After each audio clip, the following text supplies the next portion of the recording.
everybody, it's Angel here on another episode of Let's Eat In. Today we are making my sexy ass pork chops. That's the only way I could describe them. They taste so good. Pork chops get a bad rap. You know why? Because people don't know how to cook them.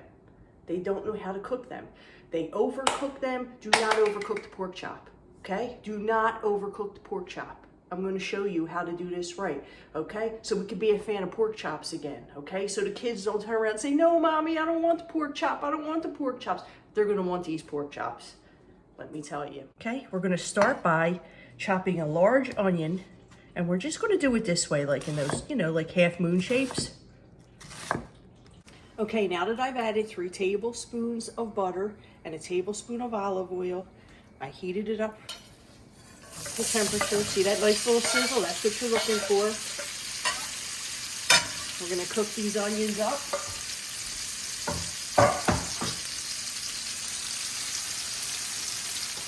Okay, we're going to saute these onions for a good 5 minutes.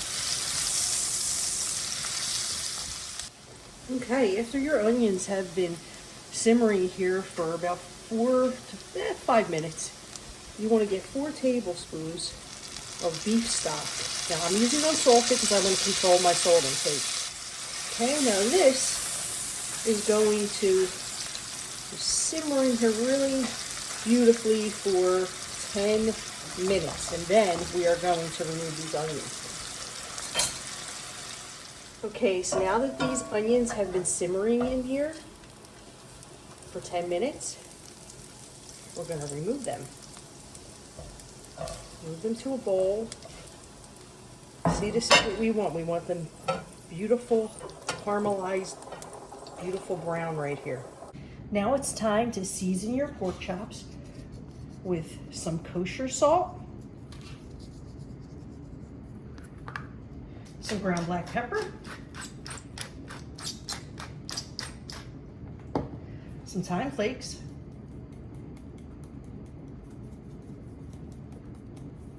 and of course some garlic powder. Just makes everything so much happier. Okay, then we're going to flip this and do the same to the other side. We're going to cook our pork chops. I have 4 of them here. I do not want to overcrowd my pan, so I'm going to do these 2 at a time. It should take 5 to 6 minutes per side, but do yourself a favor. This has to come out at 145 degrees to have this cooked properly. Do not cook this over 145 degrees. Get yourself a little handy dandy thermometer if you're not confident about cooking meat, and cook it to 145. When you take it out, it has to sit like 4 minutes, and the carryover cooking is going to bring it to 150. That's what you want. Nothing more, nothing less. Love your food, watch your food as it's cooking. And make sure at the end, we keep an eye and we test it towards the end. Make sure we got that temperature at 145 degrees.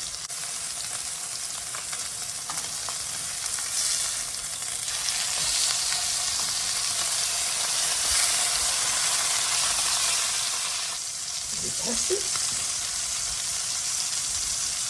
Oh, these are done. Woo! Done and done. Again, we're going to remove these. Like I said, we're going to carry over cooking in the pan, in the plate. Now we're going to return the onions back. Okay? Get all this juice in here. Onions are back. We're taking 2.5 tablespoons of flour.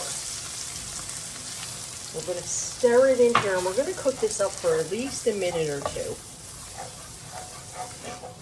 You don't want to taste flour. It's not pleasant tasting raw flour. So you get this cooked in here. It's almost sort of thicken it. I guess almost like a roux. I don't know if it's a true roux, but this flour's cooking up. We're going to take a full cup of our beef stock, and you're going to see this thicken. We're going to thicken this for a few minutes. We're going to return our pork chops, and we're gonna get them all nice and warmed up.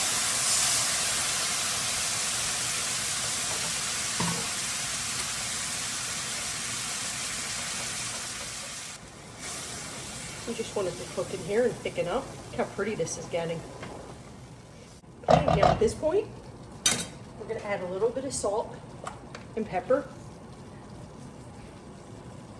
to taste.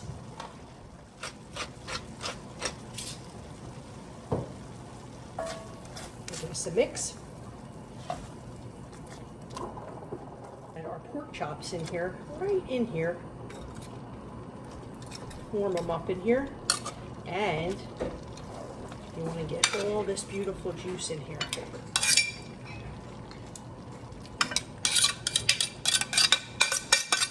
Okay, we're ready to flip sides. We don't want to overcook these chops. Just want to heat it up on this side.